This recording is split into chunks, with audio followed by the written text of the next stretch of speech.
L'armée russe poursuit son offensive, mais elle promet dans le même temps des couloirs humanitaires et des cessez-le-feu quotidiens à partir d'aujourd'hui. Oui, mais vers la Russie, c'est une cause qui ne convient pas du tout au gouvernement ukrainien. Kiev qui accuse également Moscou de mener des attaques sur le trajet des couloirs humanitaires et d'empêcher le départ des civils dans les villes encerclées comme Mariupol.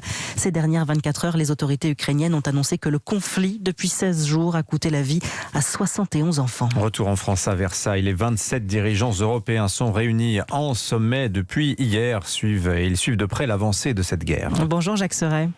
Bonjour. Vous êtes en direct de Versailles. Ce n'est pas vraiment une surprise, Jacques, mais c'est important de s'y arrêter car le président ukrainien Zelensky le demande à corps et à cri. Pas d'adhésion rapide de l'Ukraine à l'Union européenne. Les 27 l'ont confirmé hier soir.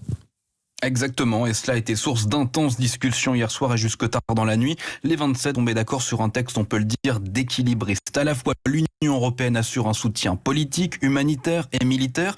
Nous allons renforcer encore nos liens et approfondir notre partenariat pour aider l'Ukraine à progresser sur sa trajectoire européenne. L'Ukraine fait partie de notre famille européenne, explique ce texte officiel transmis dans la nuit à la presse.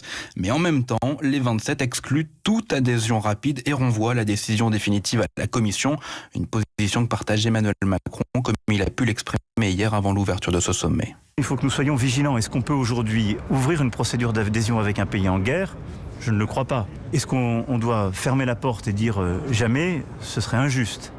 Est-ce qu'on peut oublier les équilibres de la région ? Il faut faire attention. Mais il nous faut réfléchir dans le cadre un peu de cette refonte européenne que nous préparons. Savoir comment l'Europe se repense géographiquement. Jacques, le Conseil européen se poursuit aujourd'hui avec l'objectif de trouver des débuts de réponse à la problématique de notre dépendance au pétrole et au gaz russe. Oui, c'est l'autre grand enjeu de ce sommet. Les dirigeants européens vont examiner un projet de la Commission qui prévoit de réduire des 2/3 la dépendance au gaz russe dès cette année. Une telle décision sous-entendrait de nouveaux engagements européens en faveur des énergies alternatives comme les renouvelables Jacques, ou l'hydrogène. je vous interromps, on vous entend vraiment trop mal, la liaison est mauvaise. Merci à vous.